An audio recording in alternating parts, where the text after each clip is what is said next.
Ladies and gentlemen, welcome to your daily dose of zombies news from the game and the community here on COD Zombies HQ. If you do enjoy today's video, be sure to smash that like button down below and subscribe if you're not already for more daily news updates. You guys rocked 765 likes on yesterday's video, that's amazing. So let's see if we can top it with 800 thumbs up on this video. I've got an awesome show for you, so let's hop right into our first story of the day. Guys, kicking things off with more Infinite Warfare Zombies news. Yesterday, we got an actual reveal date for Infinite Warfare Zombies coming from Call of Duty on their Twitter. And if you take a look at the image included with that tweet, we have something that looked like a film reel case and a timer on it that ends Tuesday, August the 16th. Well, today we found out that this film case and the countdown timer wasn't just a fake render, but in fact, is a real thing. A whole bunch of big zombies, YouTubers, and gaming personalities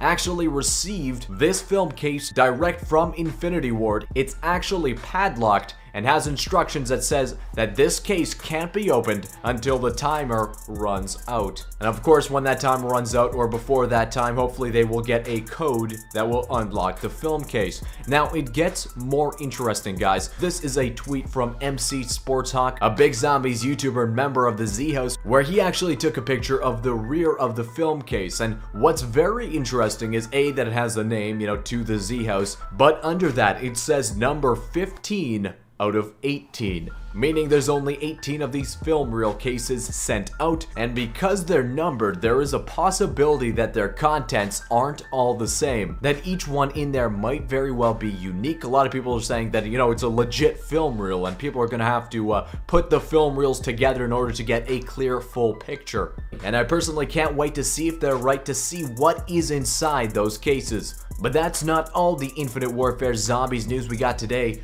More information has come out over a possible leak. This comes from a Reddit user named Convery on the PC Master Race subreddit, and it's actually a draft of an article that he's going to be putting up, I assume, on some kind of website. Now, before we get into the supposed leak's contents, let's look at the possible legitimacy of it. So, in terms of the author themselves, they have a very active and long-standing Reddit account. It's been around for 4 years and has generated a lot of upvotes and a lot of comment karma, and apparently as a source, he's using some leaked source code from the Infinite Warfare beta. But moving into the Zombies leak itself, he says this: Zombies, what we know and love from Treyarch. The game uses the same zombie system as Black Ops 3, and the zombies move and act the same.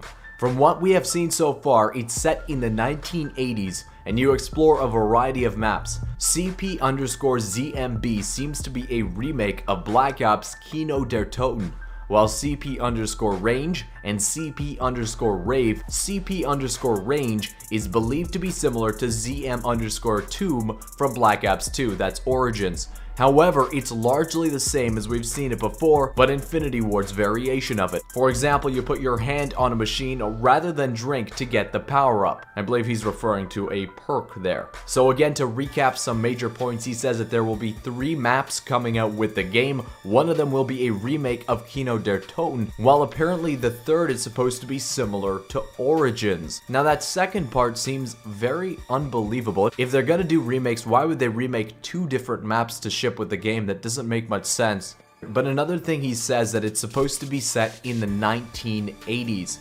Now there is some information to back this up, and this has actually just come out the other day, and it's a reply the Call of Duty Facebook account made to somebody questioning about Willard Wyler, the director mentioned in the Infinite Warfare Zombies teaser. The Call of Duty Facebook account said this, quote, "In Willard Wyler's Disco Devil, a young demon from the underworld is cast out for his love of disco dance music. But when he attempts to rock the dance floor, he's met with otherworldly resistance that brings down the house."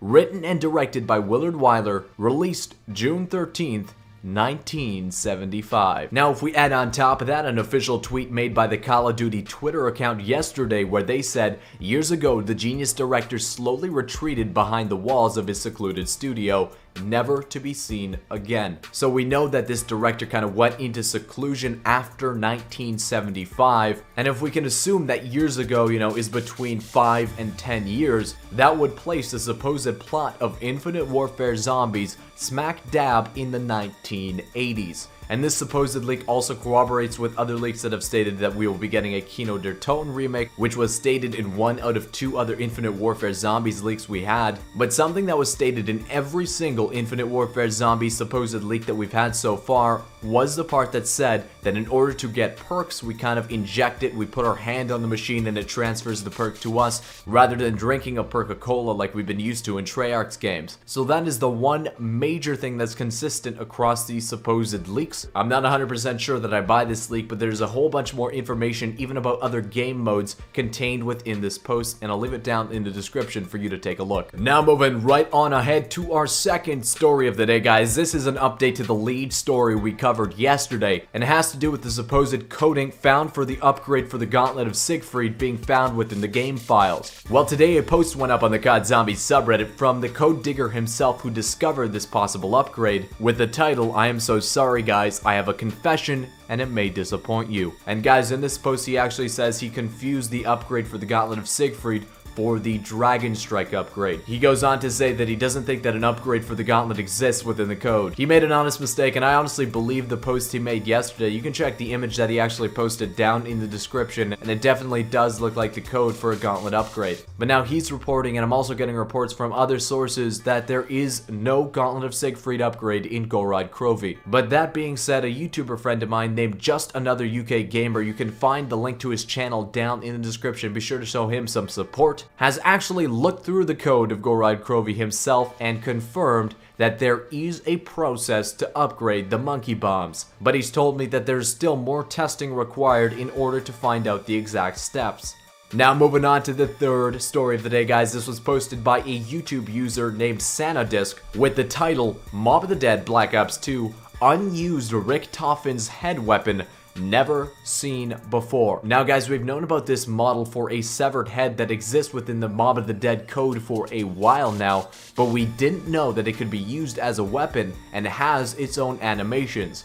Well, check out this video by Sanadisk, you can find it full in the description, where he's actually imported this code into a program called Maya to animate it. Obviously the head and the arm aren't in game, it's just showing what the animation looks like, and he's alphaed some Mob of the Dead gameplay in the background. But as you can see, the head is fully animated, and in the video he says, you know what, this kind of looks like Richthofens' head, kind of adding an interesting dynamic that ties Richthofen to Mob of the Dead and the Mob of the Dead crew specifically. He does a really cool job of explaining how he found this, and again, you can find the full video down in the description.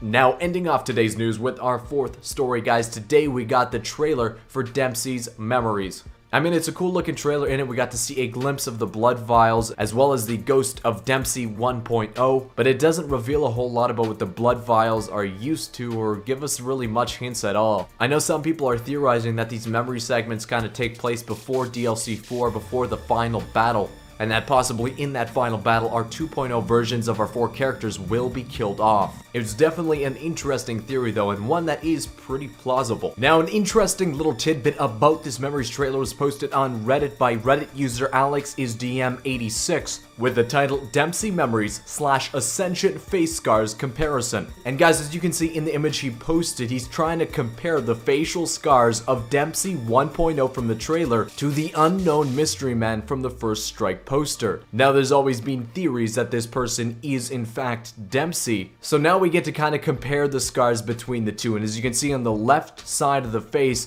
there is a similar looking scar on both characters. However, on the right side of the face, on Dempsey 1.0, there is a vertical scar, and on the unknown character, there is a horizontal scar. So some obvious differences between the two, but there is still some similar facial structure there. Well guys, that wraps up the news today. If you did enjoy it, be sure to smash that like button down below and subscribe if you're not already for more daily news updates. Down in the description, you can find full write-ups for all the stories we talked about today, as well as a link to my Twitter, Twitch page, and website. Now, before I end off the video, I want to thank you guys so much for everybody that came out to the live stream yesterday. I had so much fun playing Gorod Krovi for the first time. Hopefully you guys enjoyed the stream as well. It was the first one, so it was a little bit rusty, but hopefully if I do more in the future, it'll get better and better. If you made it this far in the video, thank you so much. I was thinking of doing a 10K live stream celebration tomorrow, Saturday, running through Gorod Krovi on PC with some subscribers. I'd love to hear your opinions on that in the comments. Should I do that stream? Yes or no? Anyways, I want to thank you guys again for watching, and I'll see you with another news update tomorrow.